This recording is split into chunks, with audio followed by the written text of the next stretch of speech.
المغرب الحقيقه بتفضل تفاجئنا بالانجازات التاريخيه اللي خارج الحقيقه حدود العقل يعني. او الواحد كان ممكن اكتر المتفائلين ما كانش يتصور ان منتخب المغرب للكبار يوصل لابعد نقطه في كاس العالم. وشفنا منتخب المغرب للناشئين وفاز بكاس العالم مؤخرا. الحقيقه انجازات يعني الواحد بيشوفها طبعا بيفرح اكيد لان مغرب وبلد عربي، وطبعا بنبارك لهم الف الف مبروك.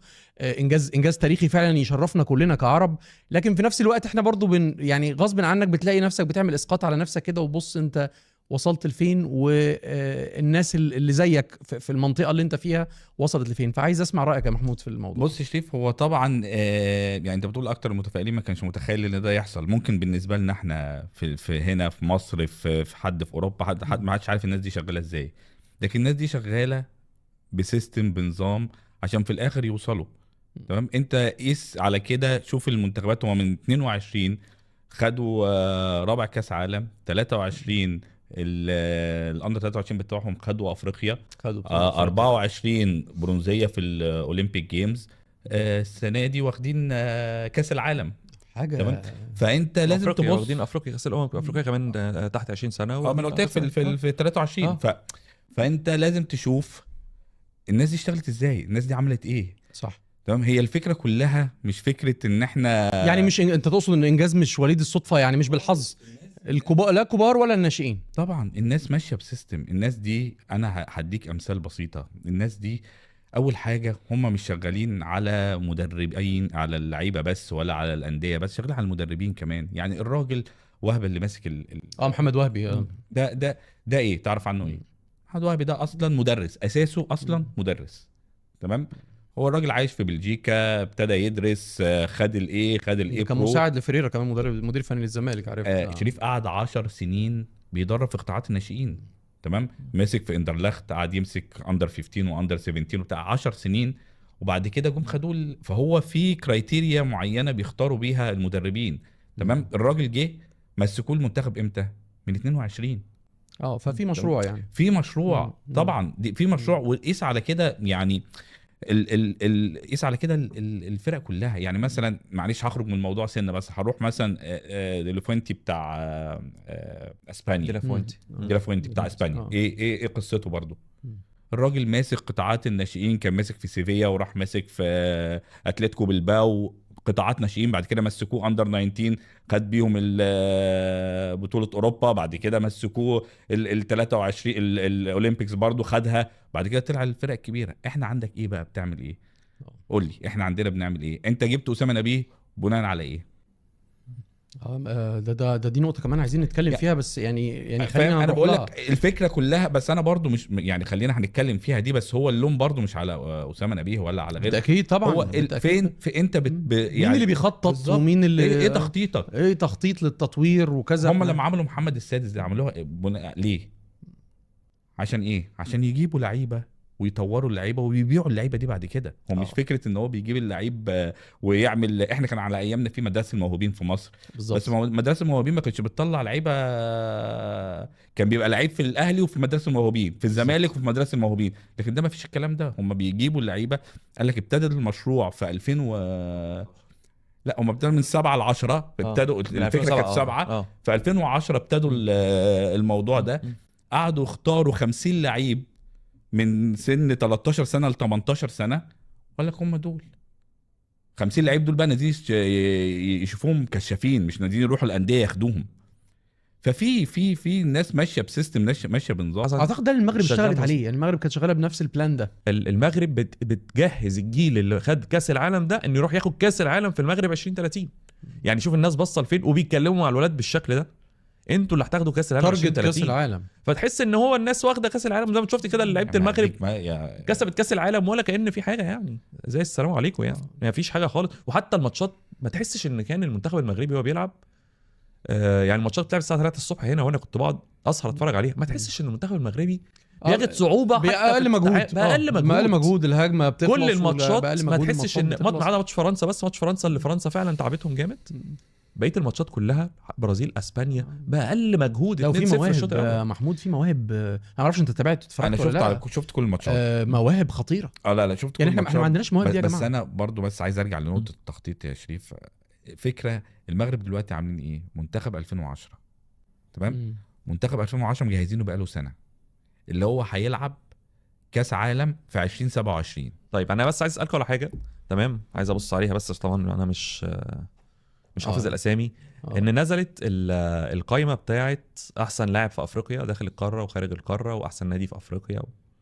فعايز اخد رايكم كده، مين ممكن يكون احسن نادي السنه دي في افريقيا؟ احسن نادي في احسن نادي. هقول لك النوادي: بيراميدز، شباب قسطنطينة، شباب بوليسداد، نهضة بركان، سان داونز، اورلاندو بايرتس، ستالين بوش يا استاذ شريف. ستالين بوش موجود في قائمة احسن نادي. الهلال وسيمبا التنزاني. فاعتقد بيراميدز حاسم الموضوع بشكل كبير. بيراميدز بص، بطل انتركونتيننتال، بطل ابطال، بطل السوبر. بيراميدز هو الابطال بيتقل قوي، بيتقل يعني اللي واخد ابطال وبعديها سوبر. فانت يعني طيب. فانت احسن مدرب في افريقيا. احسن مدرب، هقول لكم الاسامي: حسام حسن موجود، بابيستا موجود بتاع الراس الاخضر، يوريتيتش طبعا موجود بيراميدز برضو، موجود سامي الطرابلسي، موجود وهبي موجود، وركراكي موجود، وركراكي موجود، وطارق السكتوي موجود. السكتوي وصل برضو. السكتوي خد المغرب المحليين. ايوه والطرابلسي تونس برضو موجود. ومعين الشعباني موجود. محمد وهبي. وانا شايف محمد وهبي محسوم طبعا. طيب احسن لاعب شاب جوه القاره اعتقد عثمان معمى، اللي هو احسن لاعب في كاس العالم. هو هيبقى احسن لاعب جوه القاره. على فكره مين تاني ترشيحات؟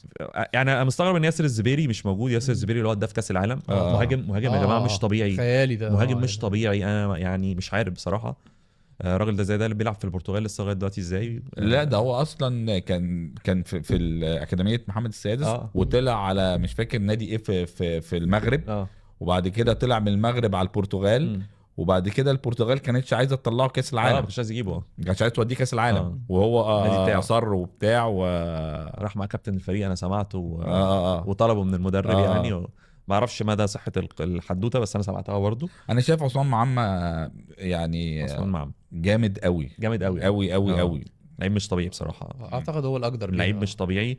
خليني اقول لكم برضو مين تاني موجود فيها برضو.